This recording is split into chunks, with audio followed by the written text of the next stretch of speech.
সারা রাজ্য জুড়ে অস্ত্রের দাবাদাবি শুভেন্দুদা খতিয়ান শেষে নবান্নর তরফে বলা হলো যে রাজ্য মেনে নিল এটা। খেলায় না পড়লে বিড়াল গাছে ওঠে না। আমি সিদ্দিকুল্লাহ চৌধুরীর স্টেটমেন্ট শুনতে চাই, তোয়া সিদ্দিকের স্টেটমেন্ট শুনতে চাই। যারা মমতা ব্যানার্জিকে বলেন যে মুসলিমদের প্রোটেক্টর, আমরা বলি মুসলিমদের মমতা ব্যানার্জি তেজপাতা হিসেবে ব্যবহার করেন। আজকে আমি প্রশ্ন করতে চাই, মোথাবাড়িতে 68টা হিন্দু দোকান ওয়াকফ অ্যামেন্ডমেন্ট বিলের বিরুদ্ধে ভাঙা এবং পোড়ানো হয়েছিল, তাদের কাছে ক্ষমা চাইবেন তো মমতা ব্যানার্জি? হরগোবিন্দ দাস, চন্দন দাস খুন হয়েছিল ওয়াকফ অ্যামেন্ডমেন্ট বিলের বিরুদ্ধে, মমতা ব্যানার্জি উস্কে ছিল, সেই জন্য তার ক্ষতিপূরণ আপনি দিতে পারবেন, ফিরিয়ে দিতে পারবেন? শামশেরগঞ্জ ধুলিয়ানের হিন্দুরা দেশি নৌকো করে স্বাধীন ভারতবর্ষে প্রথম লোক হিন্দু পলায়ন দেখেছিল, বৈষ্ণবনগরের স্কুলে গিয়ে উঠেছিল। এত খেসারত দিতে হলো কেন?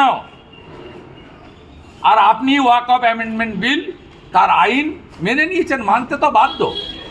বাবা সাহেব আম্বেদকরের সংবিধান শেষ কথা বলে, তাই লেখা আছে for the people, by the people, of the people, not for the Mamata, by the Mamata, of the Mamata. এটা নেই, সংবিধান শেষ কথা বলে। যেদিন দুটো পার্লামেন্ট পাস করে দিয়েছে, রাষ্ট্রপতি অ্যাসাইন করে দিয়েছে, ভারত সরকার রুল জারি করে দিয়েছে মাইনরিটি অ্যাফেয়ার্স মিনিস্ট্রি, সেদিনই আইন কার্যকর হয়ে গেছে। অতএব এই যে জলটা ঘোলা করে খায় না, এই অবস্থা হয়েছে এই তোলামূল সরকারের।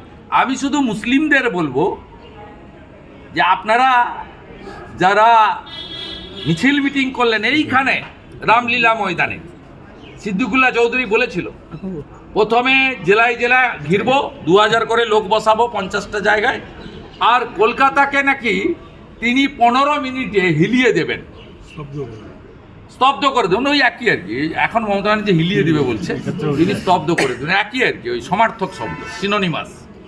তা বলেছিলেন এখন একটু লেকচার দিন, আমরা চাই, শুনতে চাই। আর যে হিন্দুদের ক্ষতি করেছেন এই আন্দোলনের মধ্য দিয়ে, তাদের ক্ষতিপূরণ দিন, গলায় গামছা দিয়ে ক্ষমা চান। মমতা ব্যানার্জি 3 আর 4 মালদা মুর্শিদাবাদে 4 তারিখে ক্ষমা চেয়ে আসুন, ক্ষমা চেয়ে আসুন।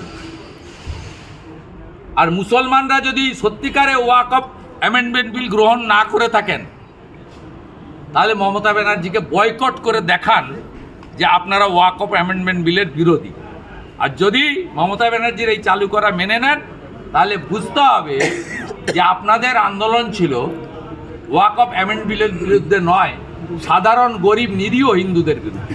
সারা রাজ্যে অস্ত্রের দাবাদাবি কেন? আমাকে ব্যারাকপুর যেতে